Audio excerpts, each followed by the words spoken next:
नमस्कार। स्वागत है एक बार फिर से हमारे channel Hindi by doctor Anamika में।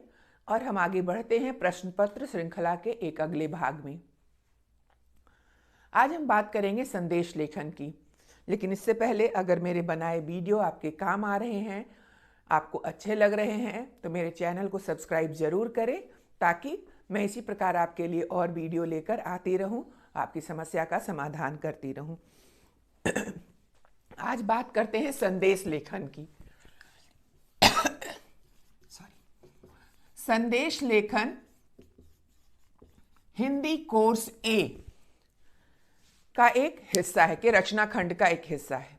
वहां पर आपको संदेश लेखन, जिनका हिंदी कोर्स ए है, जिन स्कूलों ने हिंदी कोर्स ए रखा है और जो विद्यार्थी इसके अंतर्गत हिंदी पढ़ रहे हैं, इस पाठ्यक्रम के अंतर्गत, उसके पाठ्यक्रम का हिस्सा है संदेश लेखन। और इस बार का जो प्रश्न पत्र प्रारूप है, उसमें आपको 2.5 अंक मार्क्स यानी 2.5 अंक के 2 प्रश्न आएंगे। ये 5 अंक का प्रश्न होगा, जहां आपको 2 प्रश्न लिखने को आएंगे। 2 प्रश्नों का उत्तर देकर आप 2.5 5 अंक वहां पर प्राप्त कर सकते हैं। संदेश लेखन एक अत्यंत आसान तरीका है लेखन खंड का, जहां आप आसानी से अंक प्राप्त कर सकते हैं। विज्ञापन की तरह यह भी बहुत आसान है, बहुत सरल है। सिर्फ थोड़ा सा ध्यान रखना है, इसके प्रारूप पर ध्यान रखना है और बहुत संक्षिप्त उपयुक्त तथ्य प्रस्तुत कर आप पूरे अंक प्राप्त कर सकते हैं। ये एक आपके लिए कह सकते हैं कि आपको स्कोर करने के लिए, अधिक अंक प्राप्त करने में सहभागिता प्रदान करेंगे। लिखना बहुत कम होता है, सिर्फ सही और उचित तथ्य प्रस्तुत करने होते हैं, प्रारूप सही रखना होता है। यहां भी विभाजन अंकों का उसी प्रकार से होगा। प्रारूप के लिए 1 अंक होंगे और तथ्य या विषय वस्तु जो भी आप कह लें, वो 1.5 आपके हो सकते हैं। तो ये तरीका होगा। अब आपको ध्यान रखना है कि इसका प्रारूप क्या है। इसका प्रारूप भी बहुत ही आसान है और आप आसानी से इसे याद रख सकते हैं। प्रारूप की बात करें तो संदेश हमेशा एक बॉक्स या गोले में लिखा जाएगा। बॉक्स हो सकता है, गोला हो सकता है, यानी एक घेरे के अंदर लिखा जाएगा। ठीक है। और सबसे ऊपर जो भी संदेश है, अगर जन्मदिन की शुभकामना है तो जन्मदिन की शुभकामना, यानी जो भी शीर्षक है वो यहां हम लिख देंगे। शोक संदेश है तो शोक संदेश लिखेंगे, बधाई का संदेश है तो बधाई संदेश लिखेंगे। फिर उसके नीचे हम लिखेंगे दिनांक, जिस दिन को हम ये संदेश लिख रहे हैं, जिस तारीख को हम संदेश लिख रहे हैं। फिर हम लिखेंगे समय। ठीक है ना, दिनांक लिखा, समय लिखा।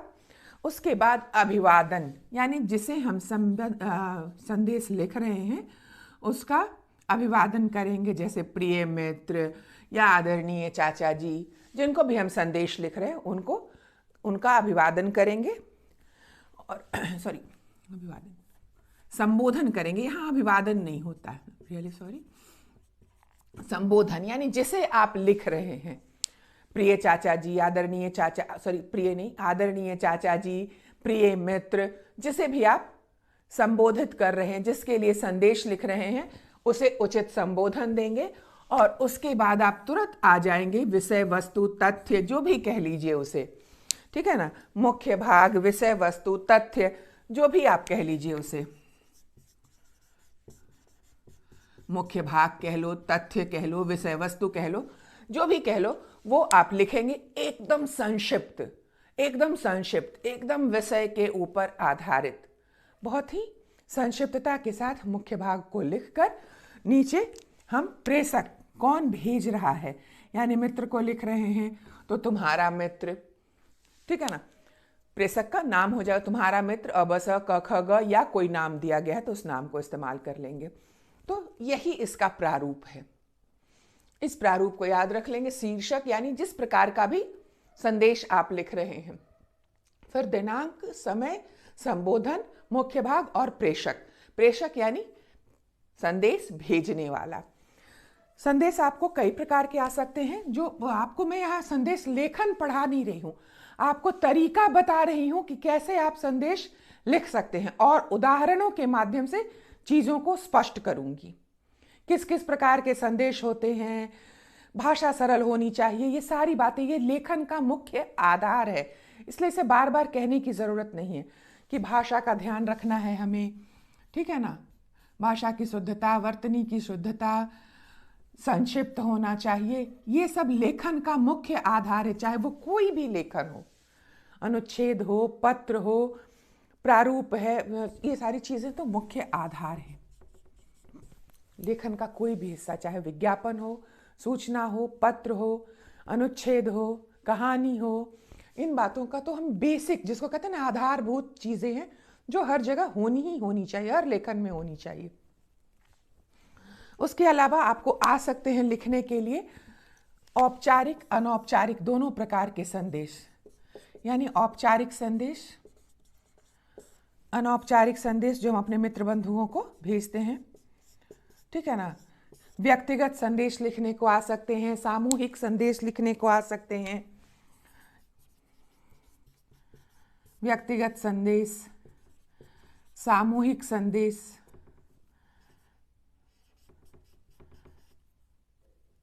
सामूहिक संदेश, किसी भी प्रकार का संदेश लिखने को आपको आ सकता है। सामूहिक संदेश जैसे देश की पूरी जनता के नाम जब संदेश दिया गया तो सामूहिक हो गया। किसी एक वर्ग को संबोधित कर संदेश दिया गया, जैसे कोई धार्मिक संदेश है तो किसी वर्ग धर्म को संबोधित कर दिया जाएगा, तो ये सामूहिक संदेश हो गए। व्यक्तिगत संदेश जब अपने मित्र को बधाई देते हैं, अपनों के लिए कोई संदेश लिखते हैं, तो वो व्यक्तिगत संदेश हो जाएंगे। औपचारिक संदेश जब औपचारिकताओं का निर्वाह करते हुए, जैसे अगर कोरोना की महामारी से बचने के लिए राष्ट्रपति या प्रधानमंत्री या मंत्रालय की ओर से संदेश हो गया तो औपचारिक संदेश हो जाएगा। अनौपचारिक फिर उसी प्रकार जन्मदिन की बधाई, दीपावली की शुभकामना या शोक संदेश, इस तरह के संदेश जब हो जाएंगे तो वो अनौपचारिक संदेश हो जाएंगे। तो संदेश लेखन में इतनी ही बातों को ध्यान में रखना है। इसी प्रकार की चीज़ें आपके पास संदेश लिखने के लिए आएंगी। विषय हो सकते हैं आपके, और 2 प्रश्न लिखने होंगे जिनके 2.5 अंक के 2 प्रश्न होंगे, 2.5 अंक में विभाजन होगा उनका। उदाहरणों के माध्यम से इसे और स्पष्टता देते हैं। कुछ संदेश लिखकर 3-4 प्रकार के, जैसे शोक संदेश लिखा, बधाई संदेश लिखकर या कोई सामूहिक संदेश लिखकर, मैं आपके लिए इन चीज़ों को और स्पष्ट करती हूँ ताकि आप समझ पाएँ कि किस तरह से आपको सामूहिक संदेश लिखने होंगे, किस प्रकार से आप व्यक्तिगत संदेश लिखेंगे। और संदेश को भी हम थोड़ा रोचक बना सकते हैं, उसमें सृजनात्मकता दिखा सकते हैं। जैसे अगर दीपावली का हम संदेश दे रहे हैं तो हम दिए बना सकते हैं वहाँ पर। अगर 15 अगस्त या 26 जनवरी जैसी स्वतंत्रता दिवस के अवसर पर या 26 जनवरी गणतंत्र दिवस के अवसर पर अगर संदेश दे रहे हैं तो हम अपना तिरंगा वहाँ बना सकते हैं। उसी प्रकार से कुछ चित्रों के माध्यम से हम संदेश को आकर्षक बना सकते हैं। तो इन बातों को ध्यान में रखते हुए आगे उदाहरणों से आपको और स्पष्ट कर देती हूँ। परंतु ये जिसको कहते हैं ना, पूरी तरह से कंपलसरी, अनिवार्य नहीं होता है कि आप चित्र बनाए ही, लेकिन अगर आपने बना दिया तो आपकी सृजनात्मकता भी देखी जाएगी। तो इन बातों को ध्यान में रखेंगे। 2-4 उदाहरणों से स्पष्ट करते हुए इस चीज़ को आपके सामने और ज़्यादा। तो बढ़ते हैं अपने पहले उदाहरण, आगे बढ़ते हैं हमारे पहले प्रश्न की ओर। पहला हमारा जो प्रश्न मैं लेकर यहाँ पर आई हूँ वह है जन्मदिन की शुभकामना का संदेश, यानी बधाई संदेश, ठीक है ना। तो बधाई संदेश लिखते समय हम यहाँ पर सबसे पहले हमने एक बॉक्स बना लिया। मित्र को हमें जन्मदिन की शुभकामना देते हुए बधाई संदेश लिखना है। ये बधाई संदेश जन्मदिन की शुभकामना का हो सकता है, परीक्षा में प्रथम आने का हो सकता है, या अन्य कई प्रकार के बधाई संदेश हो सकते हैं। किसी की शादी पे हम बधाई का संदेश दे सकते हैं। तो हमने सबसे पहले यहाँ पर लिखा बधाई संदेश, फिर वो तिथि लिखी जिस दिन हम संदेश लिख रहे हैं, फिर हमने समय लिखा जिस समय हम संदेश लिख रहे हैं, और जिसे लिख रहे हैं उसे संबोधित किया। यहाँ नाम नहीं दिया गया है, मैंने 2 नाम अपने मन से बना लिए हैं। आप अगर नाम नहीं दिया गया हो तो क ख ग अ ब स का इस्तेमाल करें, यहाँ प्रिय मित्र भी लिखकर छोड़ सकते हैं, ठीक है ना। और यहाँ आप अ ब स क ख ग लिख सकते हैं। तो हमने फिर लिखा, संबोधन दिया, प्रिय कर्ण, जन्मदिन की हार्दिक शुभकामनाएं, ईश्वर तुम्हें स्वास्थ्य, समृद्धि, यश और बुद्धि प्रदान करे, आने वाला प्रत्येक नया दिन तुम्हारे जीवन में खुशियां और सफलता लेकर आए। यानी इस तरह से हमने क्या किया, उसे बधाई दी जन्मदिन की। और यहाँ पर आप इसे थोड़ा इस तरह से लिख सकते हैं ताकि वो देखने में सुंदर दिखे। अगर आप में क्षमता है, बना सकते हैं, तो आप यहाँ एक केक बना सकते हैं, कैंडल बना सकते हैं। ये लेकिन अनिवार्य नहीं है, बना भी सकते हैं, नहीं भी बना सकते हैं, पर इतनी बातें जरूर होनी चाहिए। ठीक है ना। तो हमने सबसे पहले यहाँ पर जो संबंधित शीर्षक है वो लिख दिया, बधाई का संदेश है, तिथि लिखी, समय लिखा, संबोधन लिखा जिसे हम संदेश लिख रहे हैं उसे, और हमने जन्मदिन से संबंधित एक संदेश यहाँ पर संक्षिप्त रूप में लिखा और प्रेषक का नाम लिख दिया। यह एक पूर्ण संदेश है और इस तरह से लिखने पर आपको अंक भी पूर्ण रूप में मिल जाया करेंगे। तो इस तरह से आप बधाई का संदेश लिख सकते हैं। अगला नया विषय लेकर आ रही हूँ, एक और संदेश का विषय, जिसे देखकर आप और आगे सीख पाएंगे कि किस तरह से उसे लिखा जा सकता है या उसका तथ्य हम कैसे प्रस्तुत करेंगे। हमारा अगला प्रश्न है, शोक संदेश से संबंधित माता जी की मृत्यु की सूचना देते हुए शोक संदेश लिखें। ठीक है। तो हमने यहाँ क्या किया, सबसे पहले जो हमारे प्रारूप का सबसे पहला हिस्सा है, बॉक्स बनाना। एक बॉक्स बनाया और बॉक्स बनाते समय इस बात का ध्यान रखेंगे, चाहे आप विज्ञापन के लिए बना रहे हों या सूचना के लिए बना रहे हों, संदेश के लिए बना रहे हों, बॉक्स हमेशा पहले 3 ही हिस्सा बनाया कीजिए, ऊपरी हिस्सा और बगल के दोनों हिस्से। और जब आपका काम पूरा हो जाए तब नीचे का हिस्सा। नहीं तो कभी कभी क्या होगा कि आप जैसे बॉक्स आपने पूरा बना दिया और आपका काम पूरा नहीं हो, मान लो मैंने यहीं तक बॉक्स बना दिया, अब ये मेरा काम तो यहाँ पूरा नहीं हुआ, तो मैं 2 स्थितियों में, या तो मेरी लिखावट बहुत छोटी और अस्पष्ट होने लगेगी ताकि चीज़ें वहीं पर समाहित कर दी जाएं, रख दी जाएं, और नहीं तो फिर हम वहाँ कट करेंगे और बॉक्स को बड़ा करेंगे। तो इस स्थिति से बचने के लिए हमेशा बॉक्स 3 हिस्से में बनाएं और जब काम पूरा हो जाए तो उसे नीचे आखिरी हिस्से को जोड़ दें। तो मैंने यहाँ सबसे पहले लिखा, चूंकि हमें एक शोक संदेश लिखना है तो हमने यहाँ पर शोक संदेश लिखा, दिनांक लिखा, जिस दिनांक को लिखा, समय लिखा, और तब हमने उसका जो विषय वस्तु है उसकी वो लिखा संदेश का। अब यहाँ ध्यान देंगे कि जब संदेश व्यक्तिगत नहीं होकर कई लोगों के लिए एक साथ हो जाता है तब वहाँ पर संबोधन की ज़रूरत नहीं होती है, वह एक साथ समस्त लोगों के लिए होता है। जैसे एक व्यक्तिगत लिखा तो प्रिय मित्र, आदरणीय चाचा जी, पूज्या माँ, जो भी हम लिख सकते हैं। लेकिन यहाँ पर ऐसी स्थिति में जब संदेश कई लोगों के लिए एक साथ हो तब हम ऐसा संबोधन नहीं दे सकते। तो हमने सीधे यहाँ पर तथ्य लिखना प्रारंभ किया, अत्यंत दुख के साथ सूचित करना पड़ रहा है कि मेरी माता जी, नाम दे सकते हैं, नहीं भी दे सकते हैं। अगर नाम लिखा है तब जरूर दें, नहीं लिखा है तो आपकी मर्जी पर है। आप यहाँ यह भी लिख सकते हैं कि मेरी माता जी का स्वर्गवास, और मैंने यहाँ एक नाम लिख दिया है, मेरी माता जी गौरी वर्मा का स्वर्गवास दिनांक 16 फरवरी 2022 को हो गया। दिवंगत आत्मा की शांति के लिए दिनांक 20 फरवरी 2022 को प्रार्थना सभा आयोजित की गई है। आपसे निवेदन है कि इस अवसर पर उपस्थित हो, दिवंगत आत्मा की शांति हेतु ईश्वर से प्रार्थना कर हमें कृतार्थ करें। यानी हमने इस संदेश में 2 मुख्य बातें लिखी, एक तो हमने सूचना दी कि माताजी का देहांत हो गया है, और दूसरा उनके आत्मा की शांति के लिए आयोजित प्रार्थना सभा में उपस्थित होने के लिए उनसे आग्रह किया है। नीचे हमने प्रेषक के रूप में लिखा है, प्रेषक कौन है, तो शोक संतप्त अजय वर्मा एवं समस्त परिवार। तो ये एक पूरा शोक संदेश है, और अगर आपने इसे इस तरह से लिखा तो आपके लिए भी ये पूरे अंक लेकर आएगा। तो ये हो गया शोक संदेश। इसी तरह से हम सांत्वना संदेश भी लिख सकते हैं। मान लीजिए किसी, जैसे मित्र के दादाजी की अचानक मृत्यु हो गई या किसी के पिताजी की अचानक मृत्यु हो गई, घर में कोई ऐसी मृत्यु हो गई, तो हम सांत्वना संदेश लिख सकते हैं कि यहाँ पर शोक संदेश की जगह पर हम सांत्वना संदेश लिखेंगे, चीज़ें यही होंगी, और यहाँ पर लिखेंगे कि मृत्यु का दुखद समाचार प्राप्त हुआ, ईश्वर दिवंगत आत्मा को शांति प्रदान करे, इस दुख की घड़ी में मैं तुम्हारे साथ खड़ा हूँ, जैसी ज़रूरत हो मुझे ज़रूर बताना, और उसके बाद प्रेषक का नाम वहाँ लिख देंगे। तो इस तरह से हम सांत्वना संदेश भी लिख सकते हैं। अगला एक और प्रश्न लेकर मैं आपके लिए आ रही हूँ संदेश लेखन के लिए, ताकि तथ्य लिखने के तरीके से और वाकिफ आप हो सकें।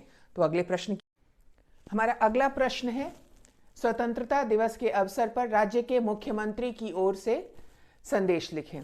ठीक है ना, आपका किसी भी तरह से राष्ट्रपति की ओर से हो सकता है, प्रधानमंत्री की ओर से हो सकता है, किसी की भी ओर से लिखने को हो सकता है, या सीधे प्रश्न हो सकता है कि स्वतंत्रता दिवस के अवसर पर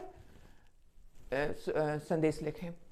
तो मैंने यहाँ पर मुख्यमंत्री का नाम लिया है और सबसे पहले यहाँ मैंने संदेश में चित्र का प्रयोग किया है।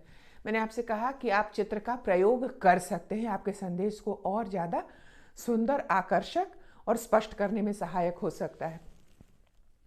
तो यहाँ मैंने विषय जो हमारा मुख्य तथ्य था लिख दिया यहाँ पर, स्वतंत्रता दिवस की शुभकामनाएं। फिर हमने राष्ट्रीय ध्वज बना दिया, दिनांक लिखा, समय लिखा और फिर अपना तथ्य लिखा।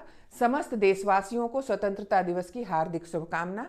आइए इस शुभ अवसर पर हम सब देशवासी अपने शहीदों को नमन करते हुए देश की एकता बनाए रखने एवं इसके चहुमुखी विकास का संकल्प लें। मुख्यमंत्री राजस्थान, एक राज्य का नाम मैंने दे दिया है। आप यहाँ सीधे मुख्यमंत्री लिखकर छोड़ भी सकते हैं, ठीक है ना। तो ये एक पूर्ण संदेश है कि हमने शुभकामना भी दी, शहीदों को याद किया और देश की प्रगति और एकता को बनाए रखने का संकल्प भी लिया। तो स्वतंत्रता दिवस के अवसर पर हम यही करते हैं, तो ये हमने एक शुभकामना संदेश लिखा। ये अपने आप में पूर्ण है और अगर चित्रों का प्रयोग कर लिया तो थोड़ा सा ये आकर्षक भी हो गया। तो इसी तरह से आप अन्य संदेश लिख सकते हैं, जैसे होली का संदेश तो पिचकारी बना दी, रंग बना दिए, दीपावली का संदेश तो दीप बना दिए, लेकिन बहुत ही संक्षिप्त, 1 से 2 लाइनें, ज़्यादा से ज़्यादा मैक्सिमम 2 या मैक्सिमम 3 से ज़्यादा कभी मत कीजिएगा। Minimum 2, maximum 3। आपका संदेश उतने में ही खत्म हो जाना चाहिए, इससे ज़्यादा लिखने की आवश्यकता नहीं है। और प्रारूप का ध्यान रखेंगे और इस तरह से आप संदेश लेखन करेंगे। ईद की बधाइयाँ देते हुए, तो ईद की बधाइयों में आप जैसे सेवइयाँ बना सकते हैं, अगर आपने बना दिया तो वो संदेश और सुंदर और आकर्षक हो जाएगा। हम इसी प्रकार के संदेश लिख सकते हैं। तो ये हो गया आपका संदेश लेखन। इस तरह से अगर आपने लिखा तो आपको पूरे अंक जरूर प्राप्त होंगे। प्रयास करते रहिए, अभ्यास करते रहिए और सफलता की ओर अग्रसर होते रहिए। मिलते हुए एक अगले वीडियो में, जहां हम किसी अन्य विषय को लेकर परीक्षा की तैयारी के संबंध में बातें करेंगे। लेकिन उससे पहले चैनल को सब्सक्राइब कीजिए ताकि आपको नोटिफिकेशन मिलते रहें। धन्यवाद, मिलते हैं अगले वीडियो में।